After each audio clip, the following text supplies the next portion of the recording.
नमस्कार and welcome back. Pakistan के अंदर तीन फ्रंट का वॉर वो शुरू होने वाला है।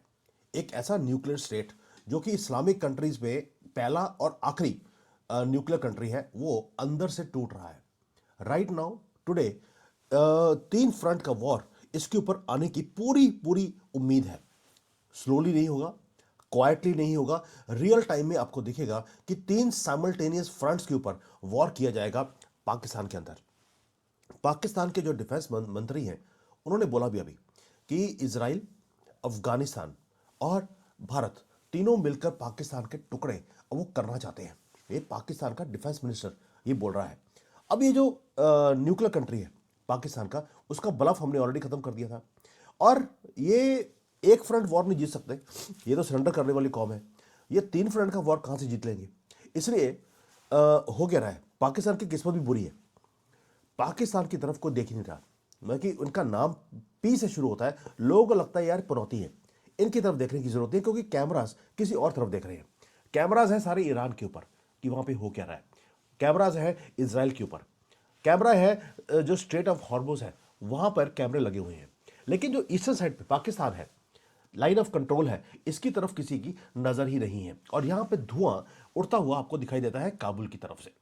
एक न्यूक्लियर पावर्ड कंट्री पाकिस्तान नाम का, वो उसको तालिबान के कुछ लोग जो घोड़ों पे बैठ के आते हैं, उन्होंने पागल किया हुआ है। सो के देखिए, and Pakistan is on the brink of breaking down.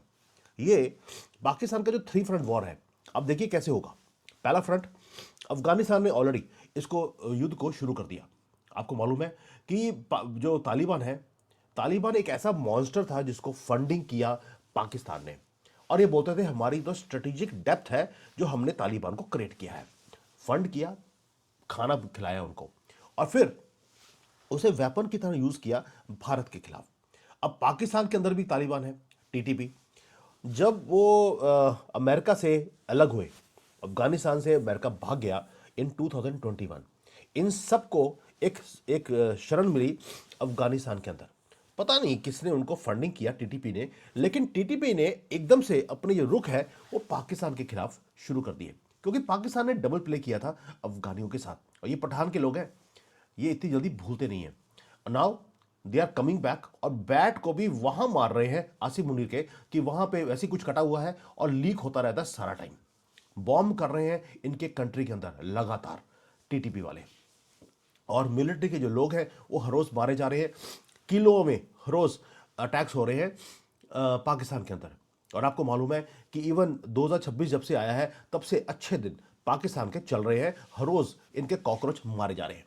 अब पाकिस्तान ने अफगानिस्तान को क्या बोला, आपको मैं अल्टीमेटम देता हूं। ये पाकिस्तान अफगानिस्तान को बोल रहा है कि भाई आप जो टीटीपी के उग्रवादी हैं ये हमें वापस कर दीजिए, वरना आपको कॉन्सिक्वेंसेस फेस करने पड़ेंगे। पता नहीं इनको लाहौरी चूरन वालों को कॉन्फिडेंस कहां से आता है। अफगानिस्तान ने बोला भाड़ में जाओ, तुम मेरा क्या कर लोगे। तो इसलिए फरवरी 21 को पाकिस्तान ने बॉम्ब किया। आपको मालूम है कि तीन चार जगह है अफगानिस्तान के अंदर जहां पर अटैक किया गया। अब जो अफगानिस्तान है उन्होंने भी वापस हिट किया पाकिस्तान के अंदर। तो ये एक्सप्लोड होता जा रहा है, ये कम नहीं होगा। और जो अफगानिस्तान तालिबान है, उन्होंने फुल रिटेलिएशन किया है, ड्रोन से स्ट्राइक किया है। पता नहीं यार अफगानिस्तान के पास ड्रोन्स कहां से आ गए, मैं तो कभी सुना नहीं था। बॉर्डर के अंदर असॉल्ट है, और वहां पे पाकिस्तान के जो चौकी के ऊपर खड़े होते हैं, चेक पोस्ट के ऊपर, वो छोड़ छोड़ कर भाग रहे हैं। अब ये तो हो गया कि अफगानिस्तान का जो युद्ध है वो कम नहीं हो रहा। और पाकिस्तान का जो डिफेंस मिनिस्टर है वो लाइव टीवी के ऊपर आके क्या बोलता है कि ये ओपन वॉर है जो हमारे साथ शुरू हो गया है। ऊपर से ओपन वॉर का मतलब क्या है? ओपन वॉर का मतलब है कि ये रुकेगा नहीं, ये वहां से अगर अटैक आएगा तो हम भी इसको अटैक का जवाब अटैक से देंगे। और काबुल ने पहली बार 20 से ज्यादा लोकेशंस पाकिस्तान के अंदर हिट करी है। ये अभी बंद नहीं होगा दोस्तों, क्योंकि कहीं ना कहीं तालिबान ने अपने आप को अलाइन कर लिया भारत के साथ। उनकी जो सॉवरेनिटी है वो भारत के साथ अलाइन होगी, जो पहले पाकिस्तान उनको यूज करता था हमारे खिलाफ। ऑलरेडी तालिबान ने इतना ज़्यादा हिट किया है पाकिस्तान को कि हंड्रेड्स एंड हंड्रेड्स ऑफ लोग वो ऑलरेडी पाकिस्तान के अंदर मारे जा चुके हैं और डिस्प्लेस्ड हैं। आपको लगेगा यार ये जो वॉर है ये बढ़ तो रहा नहीं। दोस्तों बिटर ट्रूथ यही है कि पाकिस्तान का डिफेंस मिनिस्टर अब खुद अफगानिस्तान को क्या बोल रहा है? वो बोल रहा है कि भाई आप जो है भारत के प्रॉक्सी बन चुके हैं और आपने पाकिस्तान के खिलाफ अपने हथियार उठा लिए हैं और जो मॉन्स्टर हमने क्रिएट किया था आज हमें ही खा रहा है। ये अफगानिस्तान को बोल रहा है पाकिस्तान का डिफेंस मिनिस्टर। यानी कि इनको समझ आ गई कि इनकी हालत अब खराब होने वाली है। ये तो हो गया फ्रंट वन। 3 फ्रंट है। दूसरा फ्रंट है भारत का। आपको मालूम है मई 2025 हमने ऑपरेशन सिंदूर किया था। हमने भी पाकिस्तान को वैसे हिट किया जैसे हमने 1971 में किया था, उससे ज्यादा हिट इस बार हमने किया है। 88 आवर्स तीनों सर्विसेज, एयरफोर्स, नेवी, आर्मी, तीनों को लिया गया और 11 तो पाकिस्तान के एयर बेसिस को हमने स्ट्राइक किया। ये आपको मालूम है, इंक्लूडिंग नूर खान। नूर खान वो है जो इस्लामाबाद के बिल्कुल पास में है। लश्कर तैयबा के हेडक्वार्टर्स को हिट किया गया। जैश ए मोहम्मद के बेस को हमने हिट किया। ये वो टारगेट्स हैं जो कभी भी पहले हमने हिट नहीं किए थे।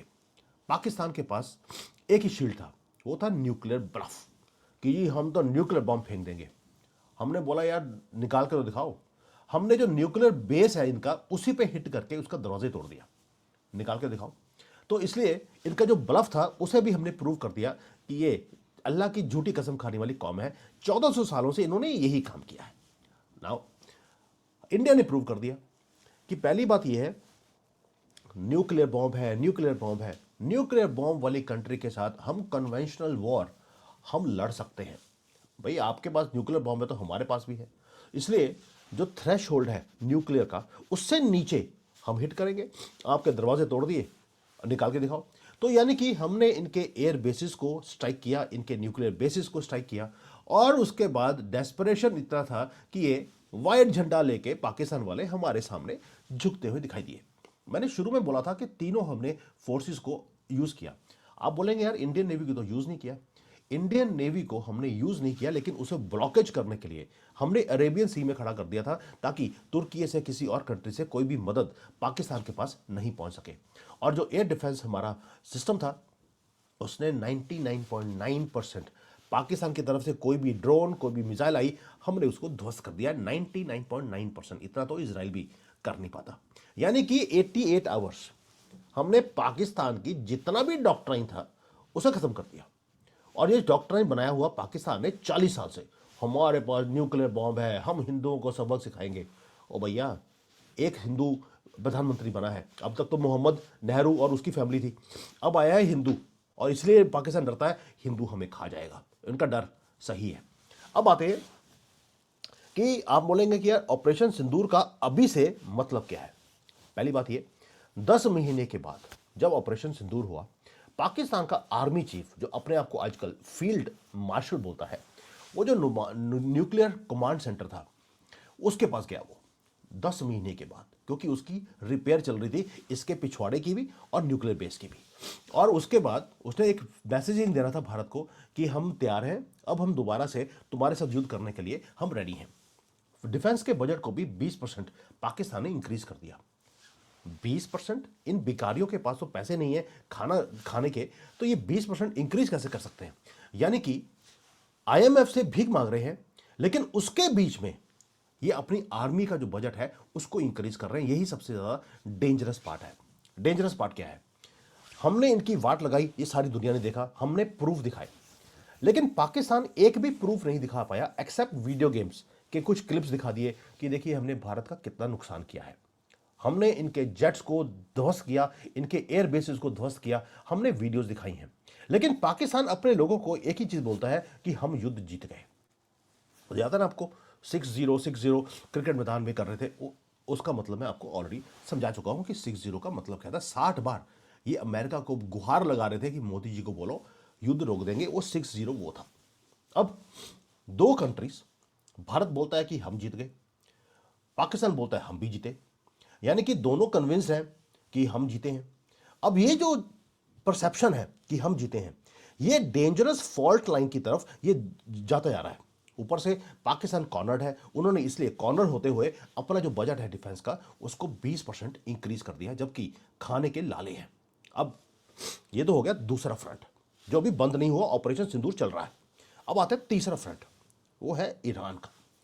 आप बोलेंगे यार ईरान का कभी भी पाकिस्तान के साथ युद्ध नहीं था, अब ये तीसरा फ्रंट कैसे हो गया? वेस्टर्न साइड ऑफ पाकिस्तान का। आपको मालूम है कि ऑपरेशन एपिक फ्यूरी चल रहा है। यूएसए और इजरायली फोर्सेस वो स्ट्राइक कर रही हैं ईरान के डीप अंदर तक। स्ट्रेट ऑफ हॉर्मुज को ब्लॉक कर दिया गया है। वहां पर बॉम्ब्स लगा दिए हैं पूरे समंदर के अंदर कि कोई भी शिप जाएगी वो नीचे गिर जाएगी। ड्रोन्स अभी अभी हिट किए हैं कुवैत के जो रिफाइनरीज हैं वहां पर ड्रोन्स ने हिट किया है ईरान की तरफ से। और पाकिस्तान पाकिस्तान बिल्कुल ईरान के बॉर्डर के पास वो बैठा है।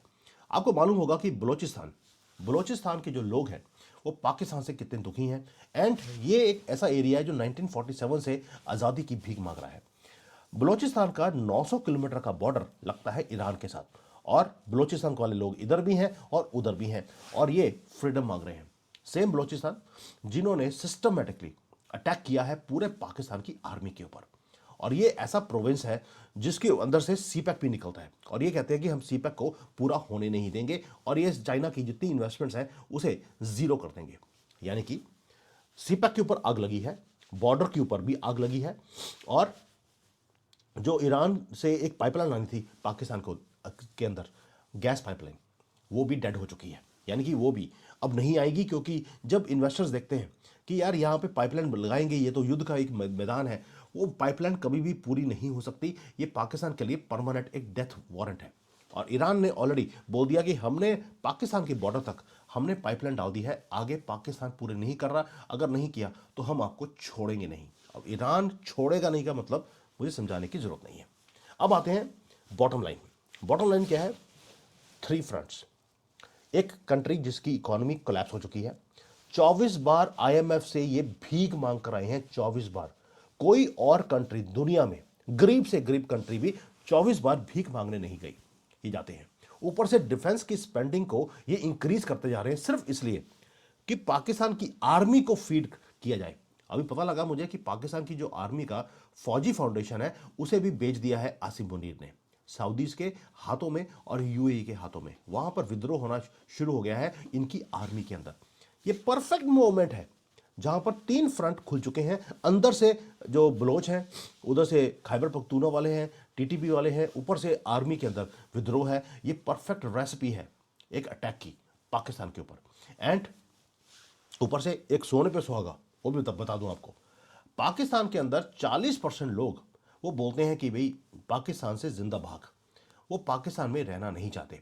और 13,000 तो इलीगल, मतलब कि छोटी बड़ी किश्तियों में बैठ बैठ के वो कभी यूरोप जाने की कोशिश करते हैं, तो कि वहाँ जाकर फिर लड़कियों का रेप करेंगे और वो ग्रूमिंग गैंग्स का पार्ट बन जाते हैं। तो वो करने के लिए ये वहाँ से निकल रहे हैं छोटी छोटी किश्तियों में।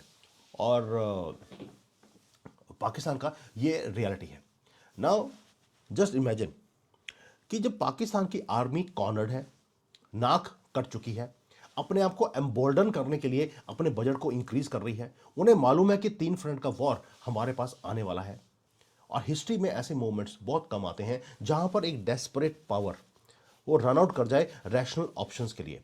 अब पाकिस्तान का कोलैप्स उनको भी दिखता है कि हमारा कोलैप्स आने वाला है, और अपने कोलैप्स को बचाने के लिए वो एक ना कोई फॉल्स फ्लैग या कुछ भी भारत के साथ करने की कोशिश करेंगे। अब भारत ने क्या बोल दिया? अगर हमारे खिलाफ कोई भी टेररिस्ट एक्टिविटी हुई, it will be act of war. इसलिए कोई भी टेररिस्ट एक्टिविटी हमारे साथ नहीं हो रही। बट हमने अपने कार्ड्स को बड़ा ही ब्रिलियंटली हमने प्ले किया है। एक तो अफगानिस्तान की सॉवरेनिटी को हमने अलाइन कर लिया अपने साथ, यानी कि तेहरान का एक तो हो गया। दूसरा, तेहरान का डोर हमारा ओपन है क्योंकि हमारे पास चाबहार पोर्ट है, वहां से हमारी शिप्स जा भी रही हैं, आ भी रही हैं। पाकिस्तान की शिप नहीं आ रही लेकिन हमारी जा रही है। और तीसरा, हम अपना जो तैयारी है युद्ध की वो भी हमने पूरी चरम सीमा के ऊपर करी हुई है। यानी कि अगर आप ये वीडियो अभी देख रहे हैं, आप सोच के देखिए कि ये एक ऐसा जानवर है जो चारों तरफ से घिर चुका है, घर के अंदर भी और घर के बाहर भी। मैं कई बार बोलता हूं पाकिस्तान का तो हाल वो है गली का कुत्ता, धोबी का नहीं, गली का कुत्ता, ना घर का ना घाट का, वो वाला हाल पाकिस्तान का हो गया है। एंड पाकिस्तान नोस कि इसके ऊपर अब स्ट्राइक होगी ही होगी। अब अफगानिस्तान वाले रुकने वाले नहीं हैं। एंड पाकिस्तान जो कॉर्नर्ड है 3 फ्रंट्स के ऊपर, मैं पहले बोला आपको, एक फ्रंट का वॉर ही जीत नहीं सकते या लड़ नहीं सकते, ये 3 फ्रंट का वॉर कहां लड़ जाएंगे। और यही अजीत डोभाल का डॉक्ट्राइन है कि पाकिस्तान को तोड़ने के लिए हमें युद्ध की जरूरत नहीं है, लोग हैं हमारे लिए युद्ध करने के लिए। और यही ब्रेकिंग पॉइंट है जहां पर पाकिस्तान पहुंच चुका है, ये उनकी अपनी करनी है। And we are closer than any time in the history, जहां पर हम पाकिस्तान का विघटन होते हुए देखेंगे। ये राइटिंग ऑन द वॉल है दोस्तों, ये कोई स्पेकुलेशन नहीं है, ये अपनी स्टडी है हमारी। अब तक जितनी भी स्टडीज करी हैं आपके सामने है। आपको हमेशा लगता है कि यस यार तुम्हें पता कैसे लग जाता है। ये जो हमने स्टडी करी ये पता लगा कि यार पाकिस्तान के ऊपर जो इस बार वार होगा, जब पूरे दुनिया डिस्ट्रैक्टेड है किसी और तरफ, इसका 1 2 3 अब होना निश्चित है। अब वेट एंड वॉच कीजिए होता है क्या। थैंक यू, जय हिंद, वंदे मातरम।